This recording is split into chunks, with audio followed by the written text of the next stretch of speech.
कैसे की जाती है। हर हर महादेव, हर हर महादेव, ओम नमः शिवाय।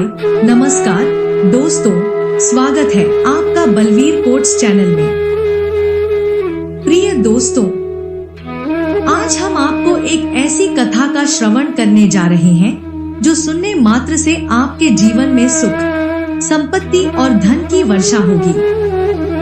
अगर आप सभी को ऐसी कथाएं पसंद है और ऐसी ही आध्यात्मिक जानकारियां आपको अच्छी लगती है, सनातन धर्म के बारे में पसंद है, तो आप इस चैनल बलवीर कोट्स को सब्सक्राइब कर लीजिए। हर हर महादेव, हर हर महादेव। आरती हिंदू उपासना की एक विधि है। इसमें जलती हुई लौ या इसके समान कुछ खास वस्तुओं से आराध्य के सामने एक विशेष विधि से घुमाई जाती है। ये लौ घी या तेल के दिए की हो सकती है या कपूर की। इसमें वैकल्पिक रूप से घी, धूप तथा सुगंधित पदार्थों को भी मिलाया जाता है। कई बार इसके साथ संगीत, भजन तथा नृत्य भी होता है। मंदिरों में इसे प्रातः, सायं एवं रात्रि शयन में द्वार के बंद होने से पहले किया जाता है। प्राचीन काल में यह व्यापक पैमाने पर प्रयोग किया जाता था। तमिल भाषा में इसे दीप आराधनी कहते हैं। सामान्यतः पूजा के अंत में आराध्य भगवान की आरती करते हैं। आरती में कई सामग्रियों का प्रयोग किया जाता है। इन सब का विशेष अर्थ होता है। ऐसी मान्यता है कि न केवल आरती करने बल्कि इसमें सम्मिलित होने पर भी बहुत पुण्य मिलता है। किसी भी देवता की आरती करते समय उन्हें 3 बार पुष्प अर्पित करने चाहिए। इस बीच ढोल, नगाड़े, घड़ियाल आदि भी बजाए जाते हैं। आरती की विधि। आरती करते हुए भक्त के मन में ऐसी भावना होनी चाहिए मानो वह पंच प्राणों की सहायता से ईश्वर की आरती उतार रहा हो। घी की ज्योति जीव के आत्मा की ज्योति का प्रतीक मानी जाती है। यदि भक्त अंतर्मन से ईश्वर को पुकारते हैं तो यह पंचारती कहलाती है। आरती प्रायः दिन में 1 से 5 बार की जाती है। इसे हर प्रकार के धार्मिक समारोह एवं त्योहारों में पूजा के अंत में करते हैं। एक पात्र में शुद्ध घी लेकर उसमें विषम संख्या जैसे 3, 5 या 7 में बत्तियां जलाकर आरती की जाती है। इसके अलावा कपूर से भी आरती कर सकते हैं। सामान्य तौर पर 5 बत्तियों से आरती की जाती है, जिसे पंच प्रदीप भी कहते हैं। 2. आरती 5 प्रकार से की जाती है। पहली दीपमाला से, दूसरी जल से भरे शंख से, तीसरी धुले हुए वस्त्र से, चौथी आम और पीपल आदि के पत्तों से और 5वीं साष्टांग अर्थात शरीर के 5 भाग, मस्तिष्क, हृदय, दोनों कंधे, हाथ व घुटने से। पंच प्राणों की प्रतीक आरती मानव शरीर के पंच प्राणों की प्रतीक मानी जाती है। आरती की थाली या दीपक या सहस्त्र दीप को इष्ट देव की मूर्ति के समक्ष ऊपर से नीचे गोलाकार घुमाया जाता है। इसे घुमाने की एक निश्चित संख्या भी हो सकती है व गोले के व्यास भी कई हो सकते हैं। इसके साथ आरती गान भी समूह द्वारा गाया जाता है, जिसको संगीत आदि की संगत भी दी जाती है।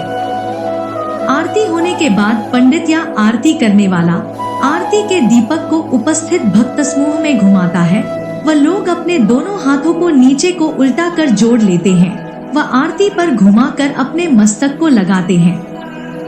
इसके 2 कारण बताए जाते हैं। एक मान्यता अनुसार ईश्वर की शक्ति उस आरती में समा जाती है, जिसका अंश भक्त मिलकर अपने अपने मस्तक पर ले लेते हैं। दूसरी मान्यता अनुसार ईश्वर की नजर उतारी जाती है या बलाएं ली जाती हैं व भक्तजन उसे इस प्रकार अपने ऊपर लेने की भावना करते हैं, जिस प्रकार एक माँ अपने बच्चों की बलाएं ले लेती है। ये मात्र सांकेतिक होता है।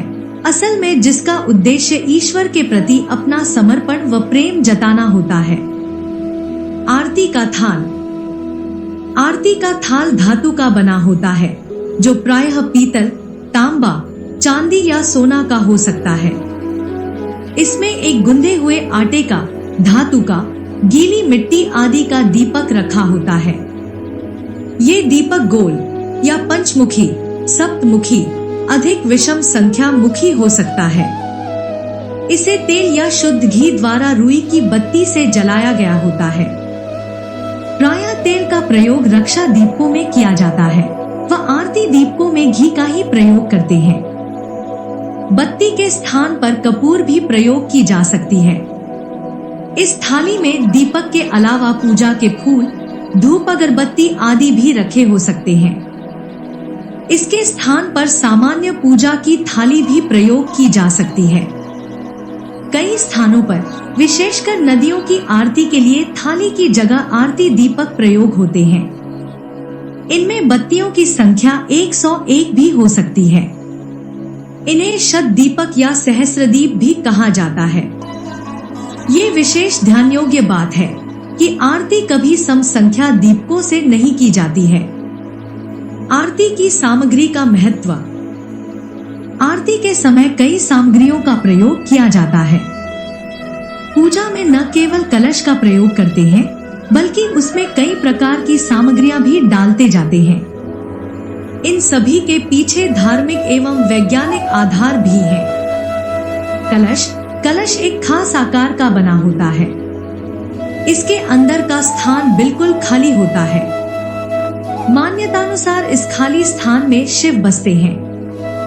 यदि आरती के समय कलश का प्रयोग करते हैं, तो इसका अर्थ है कि भक्त शिव से एकाकार हो रहे हैं। समुद्र मंथन के समय विष्णु भगवान ने अमृत कलश धारण किया था, इसलिए कलश में सभी देवताओं का वास माना जाता है। जल से भरा कलश देवताओं का आसन माना जाता है। जल को शुद्ध तत्व माना जाता है, जिससे ईश्वर आकृष्ट होते हैं। नारियल, आरती के समय कलश पर नारियल रखते हैं। नारियल की शिखाओं में सकारात्मक ऊर्जा का भंडार पाया जाता है। जब आरती गाते हैं, तो नारियल की शिखाओं में उपस्थित ऊर्जा तरंगों के माध्यम से कलश के जल में पहुंचती है। यह तरंगे काफी सूक्ष्म होती हैं। सोना, ऐसी मान्यता है कि स्वर्ण धातु अपने आसपास के वातावरण में सकारात्मक ऊर्जा फैलाता है, इसीलिए सोने को शुद्ध कहा जाता है। यही कारण है कि इसे भक्तों को भगवान से जोड़ने का माध्यम भी माना जाता है।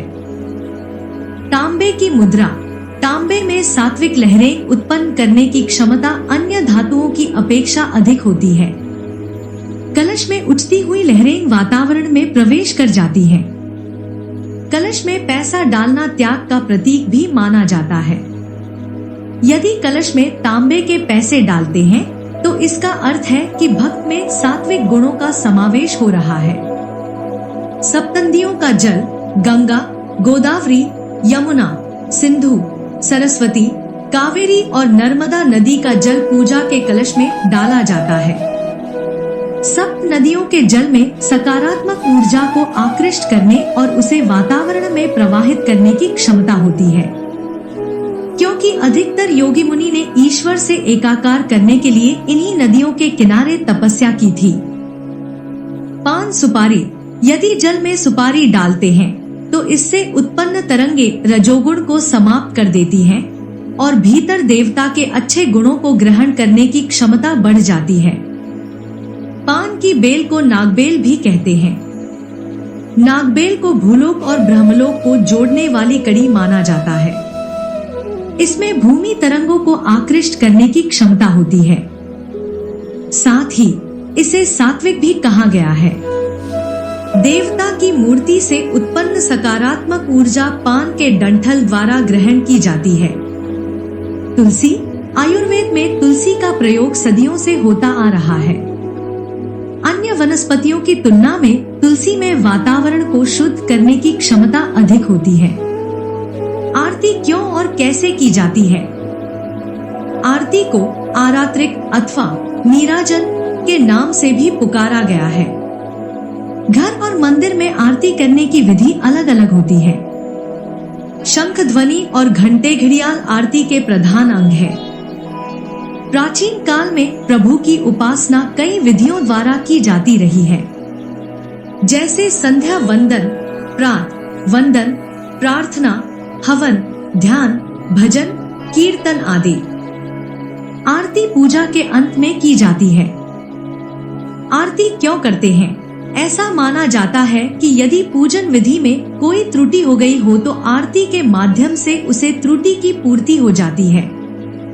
आराध्य के पूजन में जो कुछ भी त्रुटि या कमी रह जाती है उसकी पूर्ति आरती करने से हो जाती है। आरती के प्रकार। आरती मुख्यतः 7 प्रकार की होती है। 1. मंगला आरती 2. पूजा आरती 3. श्रृंगार आरती 4. भोग आरती 5. धूप आरती 6. संध्या आरती 7. शयन आरती। उपरोक्त आरती में समय से अधिक प्रहर का ध्यान रखा जाता है। धूप आरती और पूजा आरती सामान्यतः कम ही करते हैं। आरती कैसे की जाती है? मुख्यतः 5 या 7 बत्ती वाले दीपक से आरती करना शुभ और सर्वोत्तम माना गया है। इसके अलावा सामान्यतः 1, 3, 5, 7 विषम संख्या के दीपों द्वारा भी आरती की जाती है। मंदिरों में साधारणतः 5 बत्तियों वाले दीप से आरती की जाती है जिसे पंच प्रदीप कहा जाता है। अलग अलग संख्या वाले दीप से आरती करने का अपना अलग अलग महत्व शास्त्रों में बताया गया है। आरती के लिए दीपक जलाने के बाद दीपक को प्रणाम करके निम्नलिखित मंत्र बोला जाता है। शुभम करोति कल्याणम आरोग्यम धन संपदा। शत्रु बुद्धि विनाशाय दीप ज्योति नमोस्तुते। दीपो ज्योति परम ब्रह्मा दीपो ज्योतिर्जनार्दन। दीपो हर्तु में पापन संध्यादीप नमोस्तुते। आरती के समय शंख एवं घंटे घड़ियाल का वादन भी करना आवश्यक है। रुई या कपास की बत्ती के अलावा कर्पूर से भी आरती की जाती है। जब हम आरती करते हैं तो सर्वप्रथम भगवान के चरणों से प्रारंभ करना चाहिए। चरणों में 4 बार, नाभि के सम्मुख 2 बार और भगवान के मुख के समक्ष 1 बार आरती घुमानी चाहिए। फिर 7 बार भगवान के संपूर्ण शरीर पर अर्थात चरणों से मस्तक तक आरती घुमानी चाहिए। इस तरह आरती कुल 14 बार घुमाई जानी चाहिए, ऐसा आरती का विधान बताया जाता है। हालांकि शास्त्रों के अनुसार विष्णु भगवान जी की 12 बार, शिव जी की 11 बार, दुर्गा जी की 9 बार, गणेश जी की 4 बार और अन्य देवी देवताओं की 7 बार आरती करने का विधान है। दीप आरती के अंत में कर्पूर आरती करते हैं। आरती के बाद पुष्पांजलि मंत्र भी बोला जाता है। आरती के बाद स्तुति बोलते हैं। कर्पूर गौर करुणावतारम संसार सारम भुजगेंद्रहारम सदा वसंतन हृदयारविंदे भवम भवानी सहितन नमामि। आरती के नियम और सावधानी। 1. आरती के समय या आरती के बाद दीपक को कभी भी भूमि पर नहीं रखना चाहिए। उसे थाली, पाट या आसन पर ही रखना चाहिए। 2. दीपक में शुद्ध घी या तेल डालकर दीप प्रज्वलित कर सकते हैं। सरसों और नारियल के तेल का उपयोग विशेष परिस्थिति में ही करते हैं। 3. घी का दीपक भगवान के दक्षिण की ओर अर्थात सीधे हाथ की ओर, तेल का दीपक वाम भाग अर्थात बाईं ओर लगाना चाहिए। 4. तेल और घी का मिश्रित दीपक नहीं चलाना चाहिए। 5. दीपक का मुख पूर्व दिशा में रखने पर आयु में वृद्धि, उत्तर में रखने पर धन धान्य में वृद्धि, पश्चिम में रखने पर दुख और दक्षिण में रखने पर हानि देने वाला होता है। 6. घी के दीपक में कपास की बत्ती और तेल के दीपक में लाल मौली की बाती होना चाहिए। 7.